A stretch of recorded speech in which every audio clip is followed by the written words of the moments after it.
Good afternoon. I thought we had another good day of preparation as we move forward to the game next week against KC. Um, I'm excited about this opportunity along with everyone else, but of course, we're looking to go finish the job. And I know you guys have a lot of questions in regards to last week as well as this week, so I'll open up the floor. Can we just look ahead, Steve, into just the big challenge that Patrick Mahomes offers you guys? Well, it's definitely a challenge, and not only him. You look at Kelce. You talk about two first ballot Hall of Famers there. We definitely have our hands full for sure, but we'll be prepared and ready. It's different things that we have to do. Number one, he's doing a tremendous job, really extending plays. We talked all week. It's two plays within one down. You know, when the ball snaps, and then once he starts to scramble. So he's phenomenal, the best I've ever seen for just you know buying time, winning with his feet, and getting the ball where it needs to go down the field. How unique is their relationship? John Lynch was just saying that there's a lot of improvisation between those two, Mahomes and Kelce. When two players have that, what can you do on defense? I mean, it seems like any sort of set plan can be foiled by ad-libbing. Um, they do ad-lib, and they do a great job of it. But we still have to have a great plan. We still got to execute and finish. When they start to ad-lib, we got to do a great job of really plastering the man within our zone and really straining to make sure we finish the rep. What's so unique about their relationship that they know exactly where the other one is going on the field? Have you seen a relationship between a quarterback and a tight end like that? It's with anything, it's time. You build a strong relationship over time, and they seem to be in sync with one another in regards to Mahomes could be going to his right, and Kelce really is going to his right as well, and he's going the opposite way. So, and they're always on point with one another. So that's the point that we're trying to emphasize in practice, that the down is never over. You got to be ready to extend it down once Mahomes starts scrambling. Connecting that helpful to is it to have somebody the like Mooney in the secondary who's been through this and won a Super Bowl? It's great, his experience being there before. I'm sure he shared that with the players. But the key thing with all of us is not to get so caught up with the emotions of this game to where it overwhelms us. We got to go out there and execute and have, a calm demeanor about ourselves, but also a sense of urgency.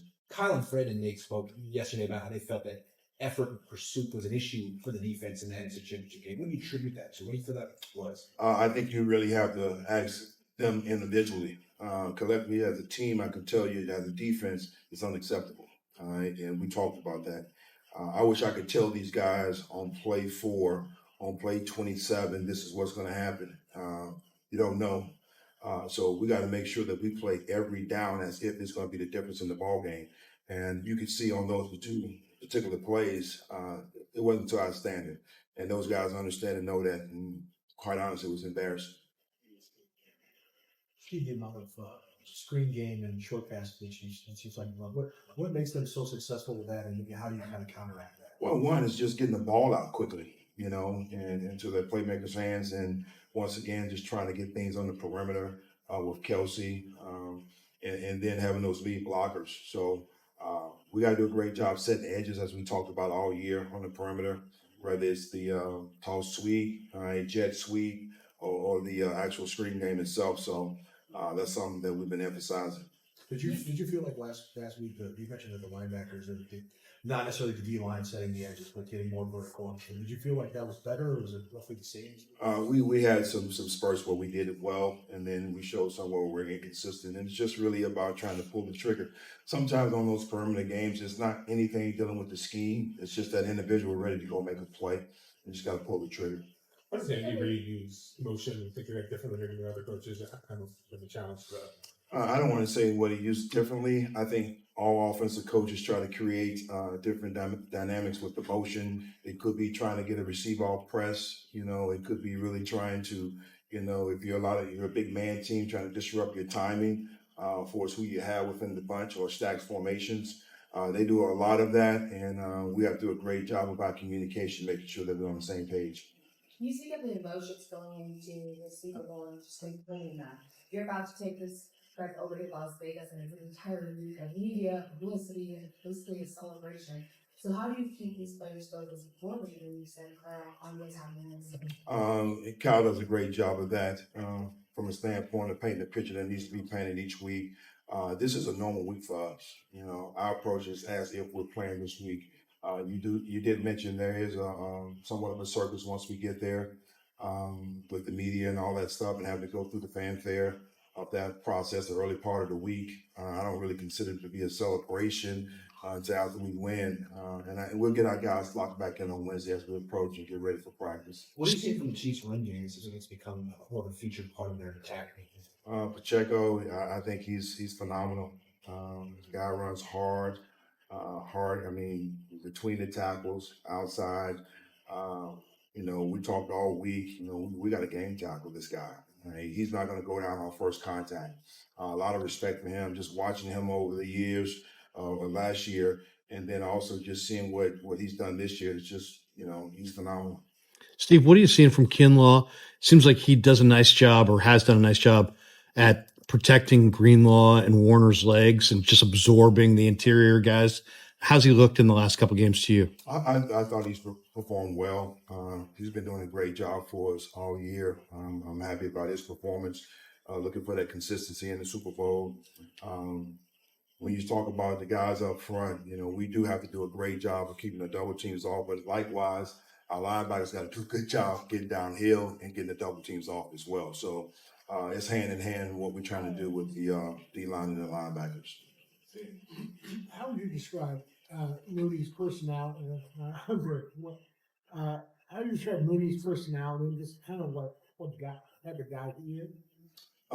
Mooney is, man, he's real consistent, and he has somewhat of a laid back demeanor, but extremely focused.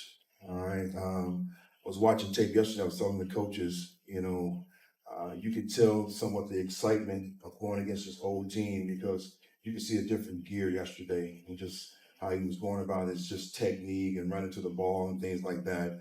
I love Mooney. I love his preparation and what he brings each and every week. You know, second team All Pro, Pro Bowl player, well deserved. What's challenging about stopping the run against a team that uses 2 and 3 tight end formation? When you talk about challenging, I think rather one tight end, 2 tight ends is challenging as a whole, just because of what we just talked about with the running back. They create different dynamics when they come to 13, and to be quite honest, what you just mentioned sometimes is not really the case. They get in that 13, all of a sudden they spread you out and it looks like 11. So you may try to bring in an extra lineman, and all of a sudden now you're really defending 11 personnel. So we got to really get a feel for what they're doing throughout the course of the game and continue to try to stay on schedule. Go ahead. Sorry. John Lynch said earlier that Mooney has an innocence to him. Do you think that contributes to his laid-back personality, and do you see that? Yeah, I do. You know, a true innocence, but I still say he has that dog in him once he gets on the field. I love his demeanor once he gets out there. He's physical, he's tough. He fits our DNA for sure. Steve, how many films do you want to watch in a game of this magnitude? Because Mahomes threw 14 picks this year, but he hasn't thrown one in like 4 or 5 games. Is there anything that you've seen that he's changed from early in the year to late in the year? I think, you know, you take your time to really dig through a lot of stuff. You know, we watched a lot of tape as coaches together and separate, you know, going back to the previous Super Bowls, so whether, you know, it's Tampa, it's us, previous years, you know, this system hasn't changed, their system hasn't changed. So you try to figure out things that may have hurt you in the past and, you know, feeling like they may, you know, try to exploit that. So you watch a lot of tape. Steve, from the defensive coordinator's point of view, when you're looking at 49ers offense like you did last year, they obviously have a lot of talented guys at skill positions. Where does Trent Williams come into play when you're making a defensive scheme game plan? One of the best tackles to play the game. I think first ballot Hall of Famer. You definitely have to know exactly where he is in the standpoint of trying to create different matchups, stunts to his side, different things. You know they're going to run the ball there.